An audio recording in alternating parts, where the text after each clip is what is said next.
പെരുമ്പാവൂരിലെ നിയമ വിദ്യാർത്ഥിനിയുടെ കൊലപാതകത്തിൽ പ്രതി അമീറുൽ ഇസ്ലാമിന്റെ വധശിക്ഷയ്ക്ക് സുപ്രീം കോടതിയുടെ സ്റ്റേ.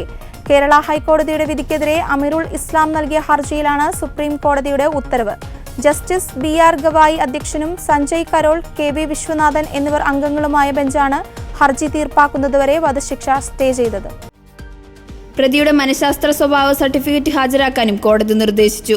തൃശൂർ മെഡിക്കൽ കോളേജ് സൂപ്രണ്ടിന്റെ നേതൃത്വത്തിൽ പ്രത്യേക ബോർഡ് രൂപീകരിച്ച് പ്രതിയുടെ മാനസിക പരിശോധന നടത്തി മെഡിക്കൽ റിപ്പോർട്ട് സമർപ്പിക്കാനാണ് ഉത്തരവിട്ടിരിക്കുന്നത്. അമീറുൽ ഇസ്ലാം തടവിൽ കഴിഞ്ഞെന്ന ജയിലുകളിൽ നിന്നുള്ള റിപ്പോർട്ട് നൽകാനും കോടതി നിർദ്ദേശിച്ചു. കേസിൽ അന്തിമ ഉത്തരവ് വരുന്നതുവരെയാകും സ്റ്റേക്ക് പ്രാബല്യമുണ്ടാകുകയെന്ന് കോടതി വ്യക്തമാക്കി. സ്റ്റേ സംബന്ധിച്ച ഉത്തരവ് സംസ്ഥാന സർക്കാർ അഭിഭാഷകൻ മുഖേന ജയിൽ സൂപ്രണ്ടിന് കൈമാറാനും സുപ്രീം കോടതി നിർദ്ദേശിച്ചു. സംസ്ഥാന സർക്കാരിന്റെ മറുപടിയും കേസുമായി ബന്ധപ്പെട്ട മറ്റു രേഖകളും ലഭിച്ചതിനു ശേഷമായിരിക്കും സുപ്രീം കോടതി തുടർവാദം കേൾക്കുക. കേസുമായി ബന്ധപ്പെട്ട എല്ലാ രേഖകളും കൈമാറാൻ ഹൈക്കോടതിയോടും വിചാരണ കോടതിയോടും സുപ്രീം കോടതി നിർദ്ദേശിച്ചിട്ടുണ്ട്.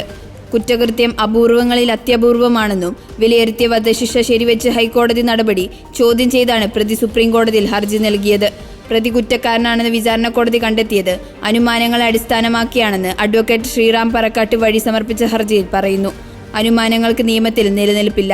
പ്രതിയുടെ സാമൂഹ്യ സാമ്പത്തിക പശ്ചാത്തലമോ കുറ്റകൃത്യോ ചരിത്രമില്ലാത്തതോ ശിക്ഷ ശരിവെച്ച് ഹൈക്കോടതി പരിഗണിച്ചില്ലെന്നും പ്രതിയുടെ ഉദ്ദേശലക്ഷ്യം എന്തായിരുന്നുവെന്ന് തെളിയിക്കുന്നതിൽ പ്രോസിക്യൂഷൻ പരാജയപ്പെട്ടുവെന്നും ഹർജിയിൽ ചൂണ്ടിക്കാട്ടുന്നു.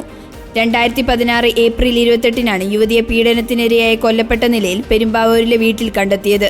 അമീറുൽ ഇസ്ലാം ചെയ്ത കുറ്റകൃത്യം അതിഭീകരവും അത്യപൂർവവുമാണെന്ന് ചൂണ്ടിക്കാട്ടിയാണ് എറണാകുളം പ്രിൻസിപ്പൽ സെഷൻസ് കോടതി പ്രതിക്ക് വധശിക്ഷ വിധിച്ചത്.